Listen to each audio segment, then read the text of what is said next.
કેમ છો મિત્રો? મજામાં? સંકલન ખૂબ ધ્યાન રાખજો. બહુ અગત્યનું આ ચેપ્ટર છે 12મા ધોરણ માટે. બરાબર, આપણે નેક્સ્ટ રીત તરફ આગળ વધીએ અને એ રીત છે આંશિક અપૂર્ણાંકની રીત.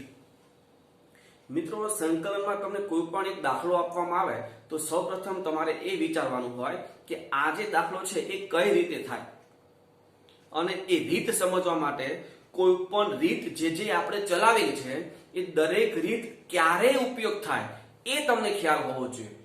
જો તમને એટલો ખ્યાલ હોય તો સંકલન 95% તમને ક્લિયર થઈ જાય.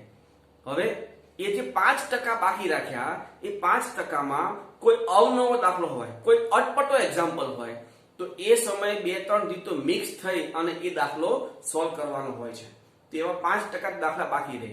95% દાખલા જે તમને રીત કીધી છે તે રીત અને પેલા બ્લેન્ક પેજ ઉપર તમને જે લખાવ્યું છે એ રીતો જો એ તમને ખ્યાલ હોય તો તમને 95% ઇન્ટિગ્રેશન બહુ સરળથી તમે સમજી શકો છો. બરાબર, તો હવે આપણે આ જે રીત છે આંશિક અપૂર્ણાંકની રીત, એ રીતનો ઉપયોગ ક્યારે થાય એ પહેલા સમજીએ. બરાબર, હવે એ રીતનો ઉપયોગ ક્યારે થાય? જો આપેલ રકમમાં અંશ અને છેદ બંનેમાં બહુપદી હોય અને અંશ કરતા છેદમાં ચલની ઘાત વધારે હોય. હવે જ્યારે અંશ કરતા છેદમાં હું ચલની ઘાત વધારે કહું છું ત્યારે આપણે આગળ એક રીત લખાવી છે. જો છેદ કરતા અંશમાં ચલની ઘાત ઓછી હોય, હું બે એક જ શબ્દ થયા, છેદ કરતા અંશમાં ચલની ઘાત ઓછી અથવા અંશ કરતા છેદમાં ચલની ઘાત વધારે, બે એક જ થયું. પણ સમજો કે પેલા જે હતું છેદ કરતા અંશમાં ચલની ઘાત ઓછી, એમાં છેદમાં દ્વિઘાત પદ આવ્યું હોય અને અંશમાં સુરેખ હોય ત્યારે જ છેદનું વિકલન અંશમાં સેટ થાય. પણ સમજો જો છેદમાં ક્યુબ વાળો ઘાતની બહુપદી હોય અને અંશમાં સ્ક્વેરની બહુપદી હોય ત્યારે છેદનું વિકલન અંશમાં સેટ કરવામાં ડિફિકલ્ટ થાય. તો એવા સમયે આ રીતનો ઉપયોગ થાય. ક્યારે? ફરીથી, છેદ કરતા અંશમાં ચલની ઘાત ઓછી હોવી જોઈએ ત્યારે તમે આ રીતનો ઉપયોગ કરી શકો છો. બરાબર, હવે આ રીત જે છે એ શું છે? આંશિક અપૂર્ણાંક એટલે શું? તો એના માટે હું તમને સમજાવી દઉં. એ સમજીએ એના પહેલા ધારો કે એક એક્ઝામ્પલ હું કહું તમને, 1/x+1 પ્લસ 1/x+2. આવું કોઈ રકમ હોય, ઇન્ટિગ્રેશન નહીં, સિમ્પલ 1/x+1 પ્લસ 1/x+2. તો આનું સાદુરૂપ આપવામાં આપણે શું કરીએ? લસા લઈએ, x+2 આ બાજુ પ્લસ x+1 આ બાજુ, અને છેદમાં તો કે x+1 into x+2. તો સાદુરૂપ શું થયું? તો કે 2x+3 ના છેદમાં x+1 x+2. હવે છેદમાં તમે x+1 x+2 નું વિસ્તરણ મલ્ટીપ્લિકેશન કરી દો તો x² + 3x+2. અંશમાં ચલની ઘાત છે 1 અને છેદમાં ચલની ઘાત છે 2. આ થયું. આ શું કર્યું? આપણે લસા લીધો. હવે એ જ લસાને નીચેથી તમે ઉપર તરફ જાઓ ને તો એ શું થઈ જાય? આંશિક અપૂર્ણાંક. આંશિક અપૂર્ણાંક તમને શું કરે કે જો તમને બહુપદી આપી હોય એ બહુપદીને ઇન્ટિગ્રેશન ઇઝીલી થઈ જાય, સરળતાથી થઈ જાય તેવા સ્વરૂપમાં ફક્ત કન્વર્ટ કરી આપે. ધારો કે પેલું જે પદ હતું છેલ્લું પદ કયું આવેલું? તો કે 2x+3 છેદમાં x+1 x+2. બરાબર, હવે એનું તમે ઉપર છૂટા પાડી અને હતું એમને ઉપરનું પદ આવો તો ઉપર પદ કયું હતું? તો કે 1/x+1 પ્લસ 1/x+2. હવે આનું ઇન્ટિગ્રેશન પર શું થાય? log of mod x+1 plus log of mod x+2 plus c. બરાબર, જે છેલ્લું પદ હતું એ શું હતું? આપણે રકમ જેનું આંશિક અપૂર્ણાંક કરી આપણે કયા સ્વરૂપમાં લઈએ આવ્યા? તો કે 1/x+1 પ્લસ 1/x+2. તો આવું સરળ સ્વરૂપમાં તમને જે કન્વર્ટ કરી આપે એ છે આંશિક અપૂર્ણાંકની રીત. આપણે રીત સમજીએ. જોજો, જો આપેલ વિધેયમાં અંશ અને છેદમાં બહુપદી હોય કે જેમાં અંશ કરતા છેદમાં ચલની ઘાત વધારે હોય ત્યારે આ રીતનો ઉપયોગ થાય. જે આપણે વાત કરતી હતી, અંશ કરતા છેદમાં ચલની ઘાત વધારે હોવી જોઈએ. અંશ અને છેદ બંનેમાં બહુપદી હોય ત્યારે જ. બરાબર, ધારો કે p of x અને q of x એ બહુપદી છે. આ જે અંશ ને છેદમાં બહુપદીની વાત કરી એ આપણે ધારી લઈએ. ધારો કે એક p of x છે એક q of x છે. હવે આમાં 3 પ્રકારની શક્યતા થાય. તમને જે બહુપદી આપ્યું હોય એના કંઈક ના કંઈક અવયવ તો પડે જ. જો અવયવ ન પડે તો એને એમને એમ રાખવાનું, બરાબર. હવે એની શક્યતાઓ કઈ, તો કે અવયવ પાડો ત્યારે સુરેખ અવયવ પડે. હવે અમુક વખત એવું થાય સુરેખ થાય પણ એક ના એક અવયવ પાછો રિપીટ થાય. જેમ કે હું તમને કહું કે ભાઈ એક બહુપદી આપણને આપી છે x² + 2x + 1, તો એના અવયવ શું પડે, x + 1 હોલ સ્ક્વેર. x + 1 સુરેખ પણ હોલ સ્ક્વેર છે એટલે બે વખત થયું ને, રિપીટ થયું, કેવાય ને એક ના એક અવયવ બીજી વાર, બરાબર. એટલે એક શક્યતા તો કે સુરેખ પણ નોન રિપીટેડ, એક પણ રિપીટ હોય નહીં. બીજી શક્યતા સુરેખ પણ રિપીટ હોઈ શકે. અને ત્રીજી શક્યતા અવયવ ન પડે તેવી શક્યતા આપી દીધી હોય, એવો એક બહુપદી આપેલો હોય. તો આ ત્રણેય શક્યતામાં આ રીતનો ઉપયોગ કઈ રીતે કરવો તે આપણે જોઈએ, બરાબર. તો જો પહેલું p(x) ના છેદમાં q(x), જેમાં q(x) મતલબમાં આપણે અંશ સાથે કોઈ લેવા દેવા નથી, છેદમાં આપણે ખાલી જોવાનું રહે, બરાબર. ક્યાં જોવાનું રહે, છેદમાં. જોજો px/qx માં q(x) ના અવયવ સુરેખ અને પુનરાવર્તિત ન હોય. છેદના અવયવ પડવાના પણ કેવું, પુનરાવર્તન થવું જોઈએ નહીં. જેવું કે ભાઈ એક અંશ છે સ્મોલ ax + b અને છેદમાં x - c x - d. આ x - c અને x - d અવયવ પડ્યા પણ બંનેના કેવા, બંને અવયવ કેવા છે, પુનરાવર્તન થાય છે. એકના એક અવયવ છે x - c અને x - d, બંને અલગ અલગ અવયવ થયા. જો આ રીતે છેદમાં આપેલ બહુપદીના અવયવ પાડી દો અને 2 પડે અવયવ, 3 અવયવ પડે, 4 અવયવ, ગમે તેટલા અવયવ પડે, તો બધા નોન રિપીટેડ હોવા જોઈએ. બધા કેવા, નોન રિપીટેડ. જો એવું હોય તો is equal to capital A upon ગમે તે એક અવયવ પ્લસ કેપિટલ B અપોન બીજો અવયવ. જો ત્રીજો અવયવ હોય તો પ્લસ કેપિટલ C અપોન ત્રીજો પ્લસ કેપિટલ D અપોન ચોથો, જેટલા અવયવ હોય એટલા. ફરીથી અહીંયા બે જ અવયવ છે તો બે જ અવયવ વિશે ચર્ચા કરીએ. Equal to capital A upon ગમે તે એક અવયવ, એવું જરૂર નથી કે x - c જ લખવું, પણ ગમે તે એક, plus capital B upon x - d એટલે બીજો અવયવ. આ રીતે લખી દેવાનું. હવે આના પછી શું કરવાનું એ આપણે એક્ઝામ્પલમાં જોઈ લઈશું. ખબર પડી? જો છેદના અવયવ પાડતા સુરેખ અને પુનરાવર્તિત ન હોય ત્યારે આ રીતનો ઉપયોગ કરવાનો. ક્લિયર? હવે બીજી રીત જોઈએ. px/qx માં qx ના અવયવ સુરેખ તો હોય પરંતુ કેવું, પુનરાવર્તિત હોય, રિપીટ થતો હોય. એક અવયવ બીજી વખત રિપીટ થતો હોય ત્યારે શું કરવું, જો હવે રિપીટમાં 2 વખત પણ રિપીટ થાય, 3 વખત પણ રિપીટ થાય, 4 વખત પણ રિપીટ થાય, ગમે તેટલી વખત રિપીટ થાય. તો એવા સમયે શું કરવું, જોજો. તો એક ઉદાહરણ છે અહીંયા, ax + b upon x - c whole square. Whole square મતલબમાં શું, તો કે x - c 2 વખત રિપીટ થયું, તો x - c હોલ સ્ક્વેર અને x - d. હવે x - d એ પોતે સુરેખ, પણ x - d તો એક વખત છે, રિપીટેડ કયું છે, x - c. કેટલી વખત, તો કે 2 વખત. હવે જોજો 2 વખત રિપીટ હોય તો શું કરવાનું, તો કે કેપિટલ A અપોન પહેલા એકવાર x - c plus capital B upon x - c નો સ્ક્વેર. 2 વખત રિપીટ હોય તો પહેલા શું કરવાનું, કેપિટલ A અપોન એકવાર plus capital B upon square. ધારો કે છેદમાં હોલ ક્યુબ હોય તો શું કરવાનું, તો કે A અપોન એકવાર plus B upon square plus C upon cube. ધારો કે છેદમાં ⁴ હોય તો શું કરવાનું, A અપોન એકવાર plus B upon square plus C upon cube plus D upon 4. મતલબમાં ચડતા ક્રમમાં જેટલી વખત રિપીટ થયું હોય એટલી વખત આપણે એ વસ્તુ લખવાનું. બરાબર છે? એટલે આનું કામ થઈ ગયું x - c હોલ સ્ક્વેર નું. હવે x - d.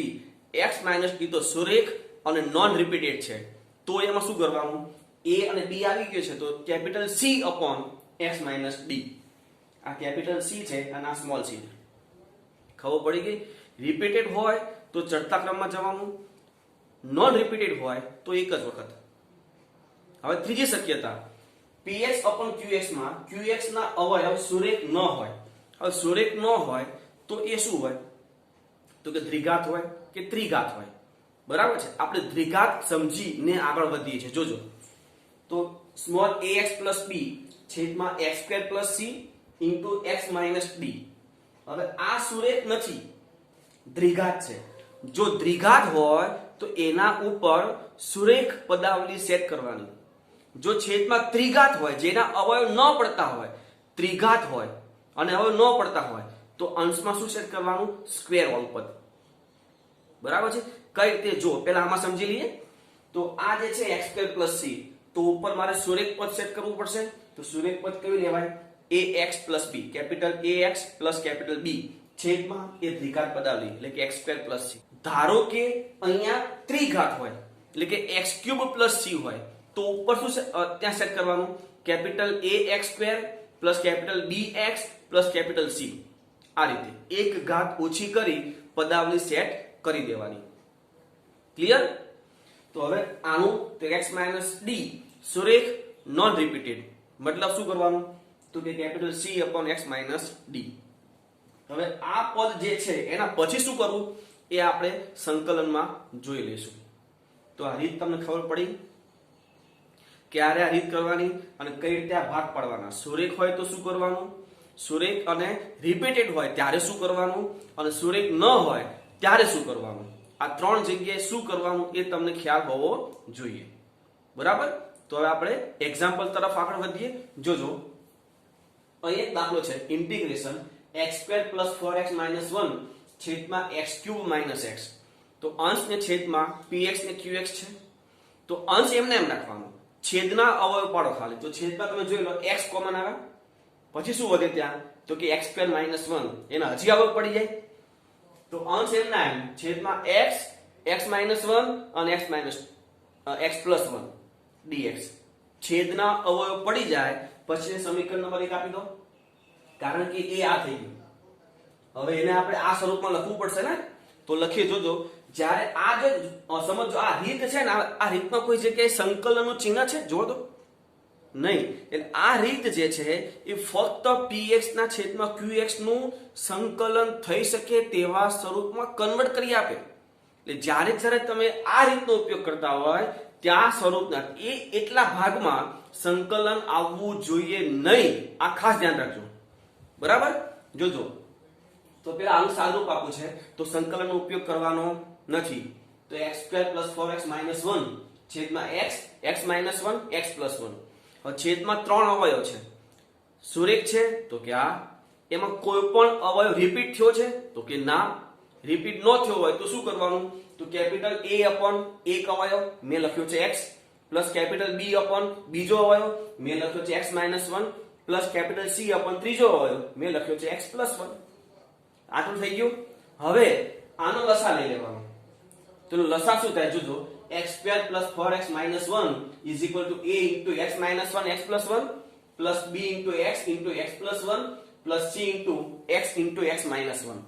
આ ફક્ત શું થયું? લસા. હવે મારે capital a, capital b, capital c ની કિંમત મેળવવી છે. હવે આ જે લસા છે એમાં x ની કિંમત વારાફરતી આપણે લઈએ, ગમે તે લઈ શકાય. ધારો કે x ઇક્વલ ટુ એક વખત 10 લો, એક વખત 15 લો, એક વખત 20 લો, આવી કોઈ પણ કિંમત લો. બરાબર? પણ હું શું કરું? જે મને સૌથી સરળ પડે, સૌથી ઈઝી પડે એ કિંમતો હું લઈશ. આમાં તમે જુઓ, આ તમે જોશો એમાં એક વખત x છે ગુણાકારમાં, એક વખત x માઇનસ 1 છે અને એક વખત x પ્લસ 1 છે. તો હું એક કામ કરું, એક વખત x બરાબર 0 લઈ લઉં. x બરાબર 0 લેતા આ થશે -1, અહીંયા આ થશે -1, આ થશે +1. x ની જગ્યા ઉપર 0 લઈ લેવાનું. બરાબર? ફરી જોજો, x ની જગ્યા પર 0 લીધું, આ 0, આ 0, આ -1 એટલે -1 ઇઝ ઇક્વલ ટુ a. આ થશે x ની જગ્યાએ 0 એટલે -1, અહીંયા x ની જગ્યાએ 0 એટલે +1, અહીંયા x ગુણાકારમાં છે આ ભાગ આખો 0, અહીંયા x ગુણાકારમાં છે એટલે આ ભાગ 0. એટલે b અને c વાળો ભાગ તો જતો રહ્યો. હવે ખાલી a વાળો ભાગ વધ્યો છે. આ એમાં સાદરૂપ આપી દઈએ તો આ -1 અને -a, મતલબમાં a is equal to 1. x ની કિંમત 0 લેતા a મળી ગયું. હવે x ની કિંમત આપણે 1 લઈએ તો x ની કિંમત 1 લે, અહીંયા શું થાય? જુઓ 1 + 4 - 1 ઇઝ ઇક્વલ ટુ અહીંયા x ઇક્વલ ટુ 1 મૂકશો એટલે 0 થઈ જાય. અહીંયા x ઇક્વલ ટુ 1 મૂક્યું તો b ઇન્ટુ 1 ઇન્ટુ 2. અહીંયા x ઇક્વલ ટુ 1 મૂકશો તો 0 થઈ જશે. તો આ સાદું શું થાય? જો 1 1 કેન્સલ, આ 4 અને આ 2b, મતલબ b બરાબર 2. હવે x ઇક્વલ ટુ -1 લઈએ. જો -1 લઈએ શું થાય? આ 1 -4 -1 ઇઝ ઇક્વલ ટુ અહીંયા મૂકશો તો a વાળો ભાગ 0, અહીંયા મૂકશો x ની કિંમત -1 તો b વાળો ભાગ 0.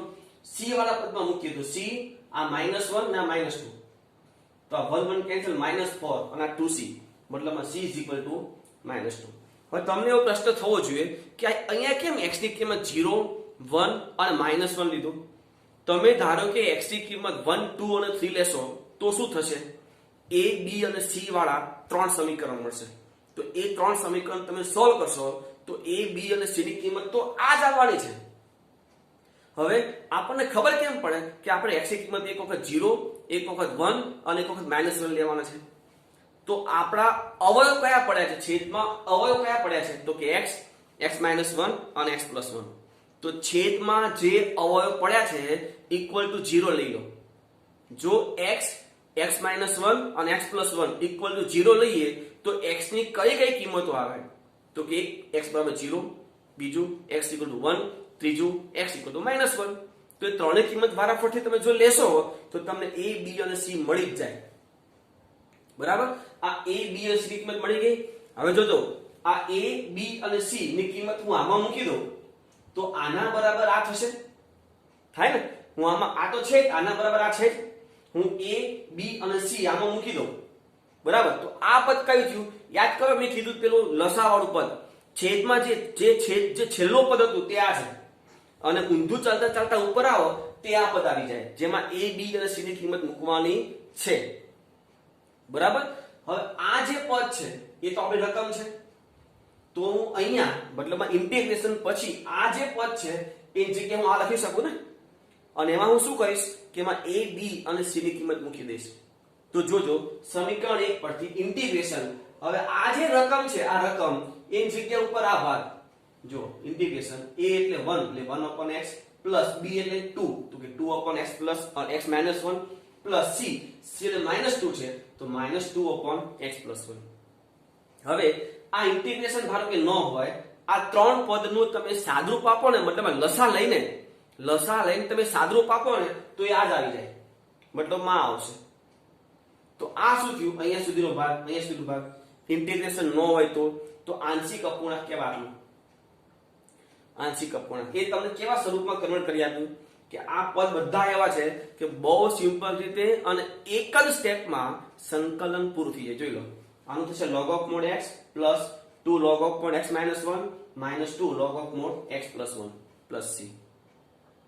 બરાબર? જો MCQ હોય તો અહીંયા હજી એક તમે સાદરૂપ આપી શકો, આમાંથી 2 કોમન લઈ લો તો શું થાય? તો કે log of mod x minus 1 minus log of mod x plus 1. બે log ની બાદબાકી એટલે ભાગાકાર, log of mod x minus 1 ના છેદમાં x plus 1 થઈ શકે ને? બરાબર? એટલે હજી તમે આગળ જોતા જાઓ, સમજતા જાઓ, રીત બહુ ક્લિયર છે, બહુ સિમ્પલ છે. જોઈએ આગળ જુઓ. Integration 3x + 2 upon x - 1 x - 2 x - 3. એ તો સૌથી સિમ્પલ. તમને છેદમાં અવયવ પાડેલા આપેલા છે, ત્રણ કાઉન્સ છે, એ ત્રણે ત્રણ કાઉન્સમાં મલ્ટીપ્લાય કરવું તો છેદમાં મહત્તમ ઘાત શું આવશે? તો કે ક્યુબ. આનું ઉપર તો શું એક છે, એટલે આંશિક અપૂર્ણાંકની રીતનો ઉપયોગ તમે કરી શકો છો. અહીંયા તો છેદમાં અવયવ પાડેલા આપેલા છે તો હું એને સમીકરણ નંબર 1 અહીંયા જ આપી દો, રકમને જ આપી દો. હવે આંશિક અપૂર્ણાંક તરફ જઈએ તો ઇન્ટિગ્રેશન સિવાયનો જે ભાગ છે તે લઈ લો, 3x + 2 છેદમાં x - 1 x - 2 x - 3. હવે આ બાજુ લખવું હોય તો જો તમને અવયવ કેટલા છે? તો કે 3. 3 3 સુરેખ, 3 3 નોન રિપીટેડ, સુરેખ અને નોન રિપીટેડ છે. તો શું કરવાનું? તો કે a/1 વાર મતલબમાં એક અવયવ પ્લસ b/, બીજો અવયવ પ્લસ c/, ત્રીજો અવયવ, મતલબમાં a/x - 1 plus b/x - 2 plus c/x - 3. હવે તો કે લસા, તો લસા ને શું થાય? 3x + 2 = a * x - 2 x - 3 plus b * x - 1 x - 3 plus c * x - 1 x - 2. હવે બોલો તો x ની કિંમત કઈ કઈ આપણે લઈ શકીએ જેથી આપણને a b અને c ની કિંમત મળે અને સૌથી સિમ્પલ મળે. કઈ રીત લઈ શકીએ, કઈ કિંમતો લઈ શકીએ? અવયવ કયા છે? x - 1 x - 2 ને x - 3. ત્રણેય ઇક્વલ 0 લઈ લો તો x = 1 x = 2 અને x = 3 આપણે લઈ શકીએ. તો એક વખત x = 1 લેતા આ જે છે લસા લીધેલો ભાગ એમાં x ની જગ્યાએ 1 મૂકવાનો. તો જો આ 3 + 2 = a, આ -1 આ -2. આમાં મૂકશો તો 0 થઈ જાય એટલે b વાળો ભાગ 0. આમાં મૂકશો તો c વાળો ભાગ પણ 0. તો આ શું થાય? જો 5 અને 2a મતલબમાં a = 5/2. હવે x = 2 લઈએ તો આ થશે 6 + 2 a વાળો ભાગ 0. b વાળા ભાગની કિંમત મૂકીએ અહીંયા તો b * આ થશે 1 અને આ થશે -1. 8 આ -b મતલબ શું થયું? b = -8. હવે x = 3 લેતા તો આમાં 3 મૂકીએ તો આ 9 + 2 આમાં x - 3 છે અને x ની કિંમત 3 મૂકશો એટલે a વાળો ભાગ 0, b વાળો ભાગ પણ 0, c વાળા ભાગમાં અહીંયા થશે 2 અને અહીંયા થશે 1 એટલે c * 2 * 1 મતલબ 11 = 2c તો c = 11/2. હવે આ જે a b અને c ની કિંમતો છે એ સમીકરણ નંબર 1 માં મૂકી દેવાય. તો સમીકરણ નંબર 1 એટલે આ રકમ છે આપણી. આ જે રકમ છે એ જગ્યાએ હું આ લખી શકું. આપણે લખવાનું થશે આ જ પણ એમાં કરવાનું શું? તો કે a b અને c ની કિંમતો મૂકી દેવાની. તો સમીકરણ નંબર 1 પરથી ઇન્ટિગ્રેશન આની જગ્યા ઉપર આ જેમાં a = 5/2 x - 1 પ્લસ b ની જગ્યા ઉપર -8 x - 2 પ્લસ 11/2 x - 3 dx. હવે સંકલન તો 5/2 log of mod x - 1 -8 log of mod x - 2 plus 11/2 log of mod x - 3 plus c. આગળ વધીએ. Integration 2x - 3 x - 1 x - 2 x - 3 dx. આ જ છે અને જેવો આપણે થયો બરાબર. છેદમાં તમને અવયવ પાડેલા આપેલા છે એટલે રકમને જ આપણે સમીકરણ નંબર 1 આપી દઈએ. હવે સાદરૂપ પેલું આંશિક અપૂર્ણાંકનું સાદરૂપ આપીએ તો 2x - 3 x - 1 x - 2 x - 3. હવે ત્રણમાં જે છેદના ત્રણ અવયવ છે બધા કેવા છે? સુરેખ અને નોન રિપીટેડ. મતલબમાં શું લખાય? જમણી બાજુ = a x - 1 એટલે ગમે તે એક અવયવ આપણે x - 1 લઈએ છીએ. a x - 1 plus b x - 2 plus c x - 3. હવે આમાં જોજો જો તમે a x - 2 લેશો b મતલબમાં આના સિવાય તમે બીજું ગમે તે લેશો તો a = -half જ નહીં આવે. a કિંમત ગમે તે -1 પણ હોઈ શકે 3/2 પણ હોઈ શકે પણ કિંમતો તો આ ત્રણે ત્રણ જ આવશે. abc ગમે તે હોઈ શકે કારણ કે હું લસાલો તો a * x - 1 નહીં આવે પણ તમે a કંઈ બીજો લેશો તો a ત્યાં x - 1 હોઈ શકે પણ કિંમતો તો આ ત્રણ જ આવશે જેમાં a b c એ અલ્ટરચેન્જ ગમે તે હોઈ શકે. બરાબર છે. તો હવે આ આપણે a b અને c વાળો ભાગ લખી દીધો. હવે શું કરવાનું? લસા. તો 2x - 3 = a * x - 2 x - 3 plus b * x - 1 x - 3 plus c * x - 1 x - 2. હવે x ની કિંમત તો કઈ લઈશું આપણે? તો 1 2 અને 3. તો પહેલા x = 1 લેતા તો અહીંયા 1 મૂકો શું થાય? 2 - 3 = a. અહીંયા 1 મૂકીએ તો -1 અહીંયા 1 મૂકીએ તો -2. આ b વાળો ભાગ 0 થઈ જશે c વાળો ભાગ પણ 0 થઈ જશે. તો -1 અને 2a મતલબમાં a = -half. હવે x = 2 લેતા અહીંયા 2 મૂકીએ તો 4 - 3 = આ ભાગ 0 થશે. આ ભાગમાં શું થાય? તો કે આ 1 અને -1 અને આ ભાગ તો કે 0 મતલબ 1 = -b મતલબ b = -1. હવે x = 3 લેતા તો 3 લઈએ શું થાય? જો 6 - 3 આ ભાગમાં x ની કિંમત 3 મૂકીએ તો a વાળો ભાગ 0 થઈ જાય. b વાળા ભાગમાં x ની કિંમત 3 મૂકીએ તો a ભાગ પણ 0 થાય અને c વાળા ભાગમાં x ની કિંમત 3 મૂકીએ તો આ c આ થશે 2 અને અહીંયા થશે 1 મતલબ c * 2 * 1.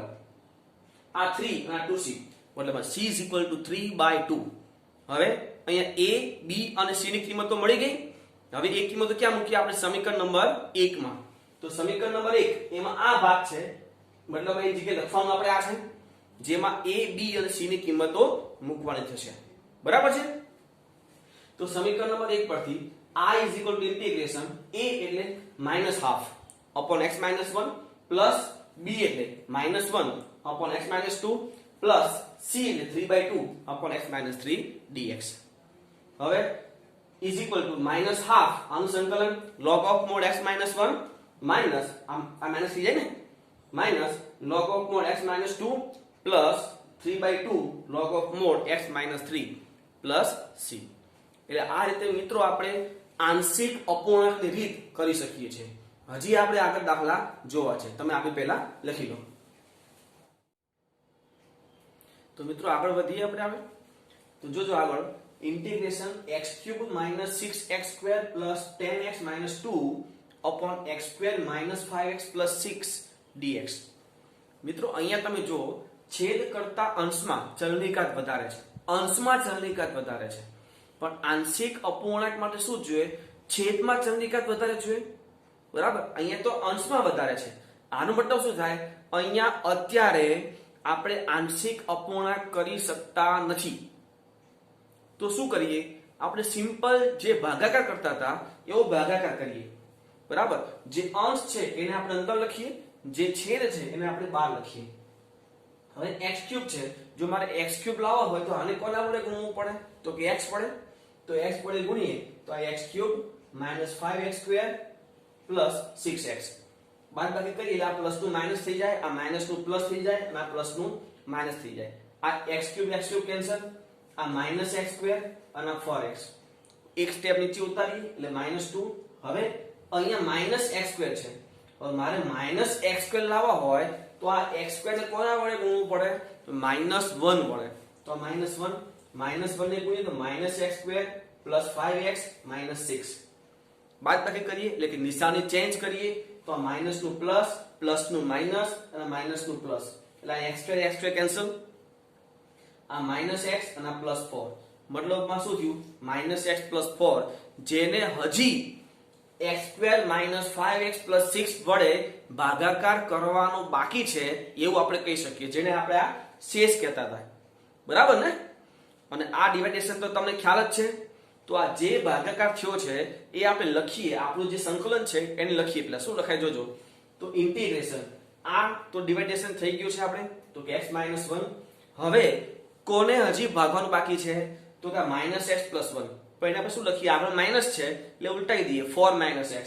તો 4 - x ને હજી આપણે x² - 5x + 6 વડે ભાગાકાર કરવાનો બાકી છે એમ કહી શકીએ. મતલબમાં આમ લખાય. બરાબર ને?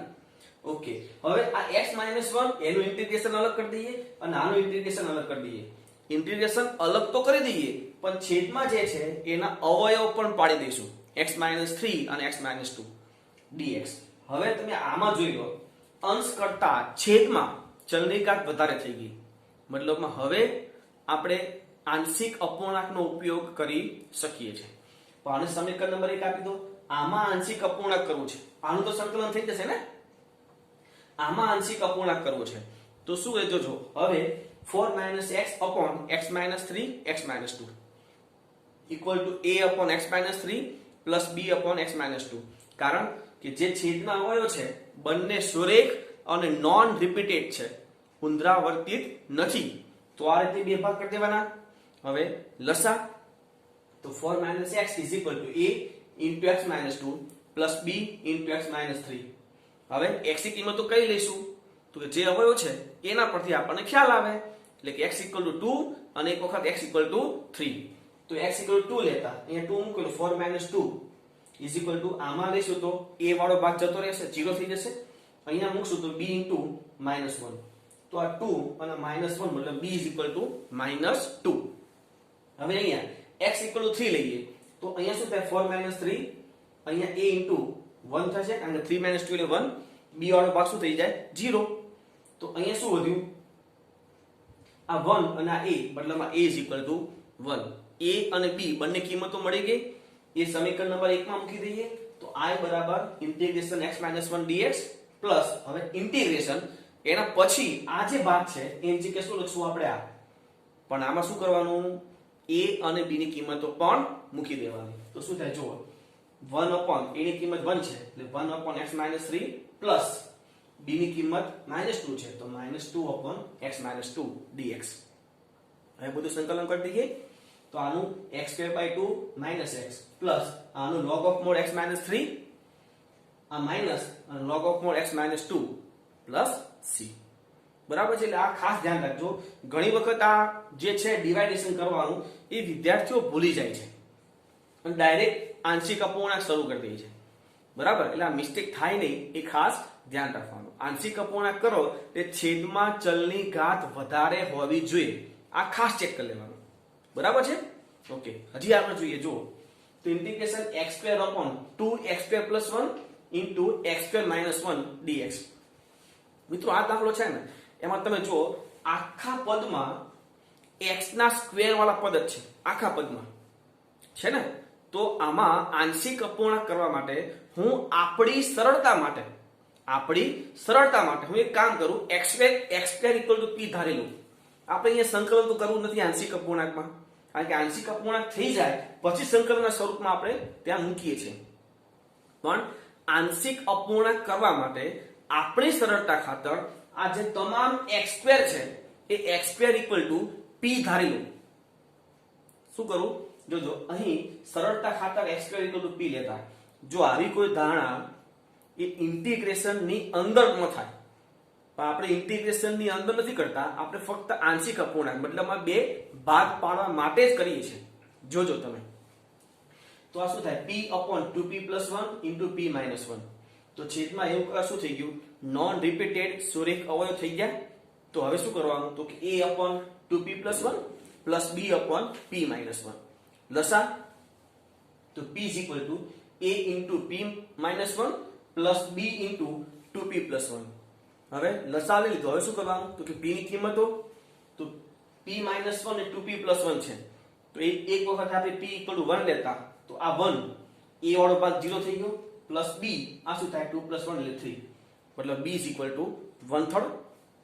હવે p -½ લઈએ તો આ -½ a આ શું થાય -½ - 1 એટલે -3/2. b વાળો ભાગ તો 0 થઈ જાય. તો હવે આ 2 કેન્સલ, માઇનસ કેન્સલ, મતલબમાં a = પાછું 1/3. હવે તો કે સમીકરણ 1 પરથી એટલે કે આમાં જ્યારે ઇન્ટિગ્રેશનમાં કિંમત મૂકીએ, ધ્યાન રાખજો, ઇન્ટિગ્રેશનમાં કિંમત મૂકીએ એટલે p જે આપણે લીધો છે તે a અને b આ ત્રણેય કિંમતો મૂકવી પડશે, કારણ કે આ સરળતા ખાતર આપણે અહીં સુધી પહોંચી ગયા છે. હવે જોજો સમીકરણ 1 પરથી ઇન્ટિગ્રેશન a ની કિંમત તો કે 1/3 અપોન 2p + 1 છે પણ 2x² + 1 લખવું પડે.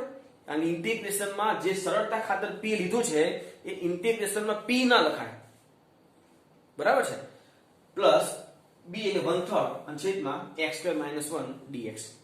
હવે તો કે 1/3 આગળ લઈ લઈએ, આને સંકલન થઈ શકે તેવા સ્વરૂપમાં, મતલબમાં √2x² + 1 dx plus 1/3 integration 1/x² - 1 dx.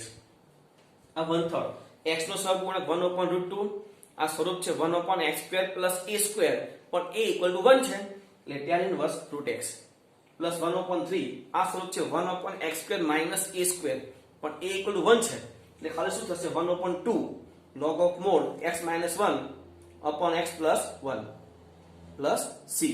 બરાબર છે. આગળ ચાલીએ. છઠ્ઠો દાખલો, ઇન્ટિગ્રેશન x² + 1 છેદમાં x² + 2 into 2x² + 1 dx. મિત્રો આમાં પણ તમે જોઈ શકો છો તમામ પદ ચલ વાળા તમામ પદ x² જ છે. આમાં પણ એવું હતું, ચલ વાળા બધા જ પદ x² છે.